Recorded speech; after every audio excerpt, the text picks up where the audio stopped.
English premier league খেলা তারকা footballer Hamza চৌধুরীর বাংলাদেশে আগমনের পর বদলে যেতে থাকলো সবকিছু। একসময় ধুঁকতে থাকা দেশের ফুটবলে হঠাৎ করে নতুন জাগরণ শুরু হলো। হামজা চৌধুরীর আগমনের ফলে তার উপর যে প্রত্যাশা ছিল ভক্তদের, ম্যাচে সেটা ঠিকই পূরণ করতে সক্ষম হয়েছিলেন প্রিমিয়ার লিগ খেলা এই তারকা। ভারতের আক্রমণকে ঠেকিয়ে দেওয়ার মূল কাজটাও করেছিলেন হামজা।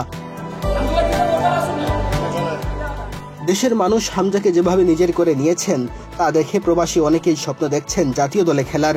বাফুফেও ভীষণ উৎসাহী প্রবাসীদের ব্যাপারে। জুনে ঢাকায় ট্রায়ালের আয়োজন করতে যাচ্ছে তারা। ছেলে ও মেয়ে মিলিয়ে ৩০ জনের বেশি প্রবাসীকে ট্রায়ালের মধ্য দিয়ে যাচাই বাছাই করা হবে। বাফুফের এমন সিদ্ধান্তে বিষয়টি পরিষ্কার, দেশের ফুটবলের যে ভঙ্গুর অবস্থা তাতে প্রবাসীদের হাত ধরেই সাফল্যের ধারাবাহিকতায় ফিরতে চায় তারা। কিন্তু বাফুফের এমন সিদ্ধান্তে এক পক্ষের মধ্যে তৈরি হয়েছে অস্বস্তি। হামজার বিষয়টা ব্যতিক্রম। মান এবং খেলার অভিজ্ঞতায় হামজা দলের বাকিদের কাছে আদর্শ বনে গেছেন। তাই তাকে এক পাশে রেখে প্রবাসীদের ক্ষেত্রে স্থানীয়রা মোটেই ইতিবাচক হতে পারছেন না। অস্তিত্ব সংকটে ভুগছেন অনেকেই। নিজেদের অস্তিত্ব সংকটের আশঙ্কার জায়গা থেকে অনেক স্থানীয় খেলোয়াড়েরা প্রবাসী তাড়ানোর পথ খুঁজে বের করার চেষ্টা করছেন। প্রবাসী কোনো ফুটবলার আসলে তাকে স্লেজিং করছেন, প্র্যাকটিসের সময় বল পাস দিচ্ছেন না। ফলে অসহযোগিতার কারণে অনেকে হতাশ হয়ে আবার ফিরেও যাচ্ছেন। কিন্তু প্রশ্ন উঠছে, ফুটবলের সংকট কাটাতে প্রবাসীদের নিয়ে যে পরিকল্পনা হচ্ছে তাতে কি মুক্তি মিলবে, নাকি এই সিদ্ধান্তে দেউলিয়া হতে পারে দেশের ফুটবল? প্রবাসীরা যদি এভাবে নিয়মিত ছুটে আসেন বাংলাদেশের হয়ে, তাহলে দেশের ক্লাব ফুটবল এর সবচেয়ে বড় ভুক্তভোগী হবে। প্রবাসী আমদানি করে যদি সাফল্য ধরা দেয়, তাহলে কেন দেশের ফুটবল নিয়ে ভাববেন কর্তারা? লিগ থেকে শুরু করে প্রান্তিক পর্যায়ে ফুটবল জাগানোর উদ্যোগও কেউ নেবে না। প্রবাসীদের কল্যাণে সাফল্য মিলে গেলে ধুঁকতে থাকা পাইপলাইন মসৃণ করার কষ্ট হয়তো আর বাফুফে করবে না।